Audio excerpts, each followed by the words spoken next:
We're back. Sorry, we got Greg on the phone. Oh, Greg. Okay. How's it going? Hi, good. I'm a fan of your writing. Thank you. I'm Thank sorry you to very bring up such an old news story, but I couldn't find anything that you said about the topic, and it seems relevant to your interest, so I thought I would bring up Travis the chimp. Do you remember him? I don't. Well, he was a highly domesticated chimpanzee who lived in a suburban home in Stamford, Connecticut. Oh, yeah. Oh. And he was raised just like a human child starting from the week he was born. By the time that he was 14 years old, which would be somewhere around age 20 in human years, Uh-huh. he slept in a bed, he took his own baths, he dressed himself, he brushed his teeth with an electric toothbrush. Really? When was this? Well, this happened in early 2009. Oh. Oh. Uh-huh. He ate his meals at a table and enjoyed human foods like ice cream. And he used a remote control to watch television and liked baseball games. And he even used a computer to look at pictures on the internet. Huh. And it goes without saying that Travis was very overweight. He was 200 pounds when he should have been around the low hundreds. Mm-hmm. And he was actually taking Xanax. Amazing. I couldn't find any information about why he was taking it, but it just seems to say a lot that he was given it at all.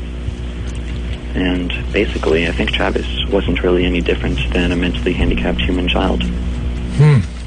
But anyway, one day in February 2009, he was acting very agitated, and at some point grabbed his owner's car keys, went outside and started beeping from car to car, apparently wanting to go for a car ride.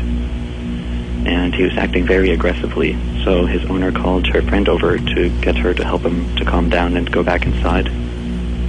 And once she arrived, he immediately attacked her, and his owner tried to stop him, but couldn't, and she even resorted to stabbing him with a knife, but nothing worked. And she said that after she stabbed him, he looked at her as if to say, "Why'd you do that to me, Mom?" Because apparently that was what their relationship was like, no different than between a human mother and a human child. So after the stabbing, she called the police, who arrived 12 minutes after the attack, at which point her friend was pretty close to dead. And once the cruiser came up, Travis went over to it, tried to open the locked passenger door. He smashed off the side view mirror, went over to the driver's door, opened it, and the cop shot him. He fled back into the house, where he went to his playroom and bled to death.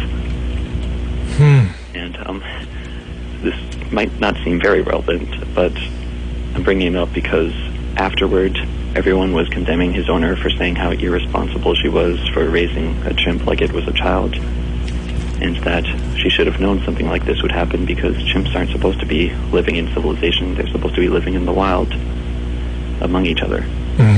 But their criticism stops there, and the implication is that there's no way anything could have gone wrong in his life if he had been living in civilization as a human rather than a chimp. Ah, indeed. I'm so interested in Travis because he brings up questions about this whole process of child raising. Yeah. Isn't something which just happens to gently exist without us having to do anything, because every newborn child, human child, is born in a chimp-like state, and civilization is only sustained by conditioning them for years on end so that they'll accept it for what it is. And since we've gone through this conditioning, we can observe a human family raising a human child, and I'm sure that even you have trouble intuitively seeing it as something unnatural. But when we see a chimp in that position, we viscerally know that there's something profoundly wrong with the situation. And it's easy to say there's something wrong with it simply because it's a chimp, but what's the real difference between us and our closest relatives? Travis wasn't an untamed monster at all. He wasn't just feigning domestication, he was civilized. He was able to integrate into society. He was a chimp actor when he was younger, and his owner drove him around the city frequently in association with her towing business, where he met many different people and got along with everyone. If Travis had been some nasty monster all his life, it would have been widely reported, but to the contrary, it seems like everyone who knew him said how shocked they were that Travis had been so savage, because they knew him as a sweet child.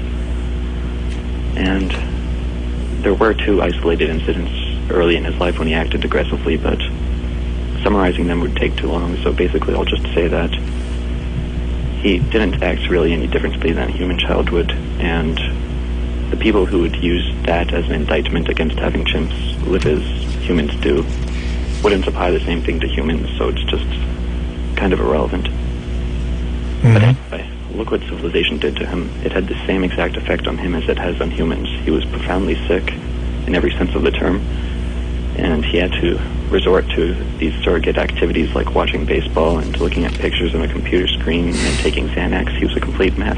Mm-hmm. And his attack wasn't simply because he was a senselessly violent, impulsive chimp,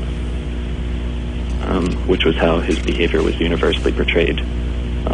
Immediately before his attack, he had desperately been wanting his owner to drive him somewhere. And the best reason I can think of for why he would want that, looking at his entire life, would be that some little thing he experienced was the last straw, and he was overwhelmed by the life that he had, and he wanted to get out of it by changing his environment, and the best way that he knew how to deal with that was by getting his owner to drive him somewhere else. Yeah. And when his owner's friend arrived, he knew that she was trying to coax him back into his life of domestication, and he couldn't handle that, so he attacked her and anyone else who approached him. And dismissing his attack as simply being the senseless, violent impulsiveness of a chimp instead of a human is wishful thinking at best. Mm-hmm. His attack can be seen entirely parallel to the attacks, random acts of violence that you bring up on your show every week, committed by humans, which the mainstream also has no explanation for. And if No. he's an actual human, I just don't think it would be such a stretch to say that he very well could have been a teenage mall shooter or something like that. Yeah, yeah. And Wow. Thank you, Greg. yeah, That's quite a story. Yeah, that's really apropos, isn't it? Travis the chimp. it's just that I'm a little surprised that I never heard you bring it up at all, because maybe I'm just seeing connections where there aren't any, but Not, I think not. No, I didn't catch that one. I didn't, maybe I was out of the country or something, I don't know, but I missed it. Thanks very much, man. thank you. Take Bye. care. Wow, very well articulated, I think.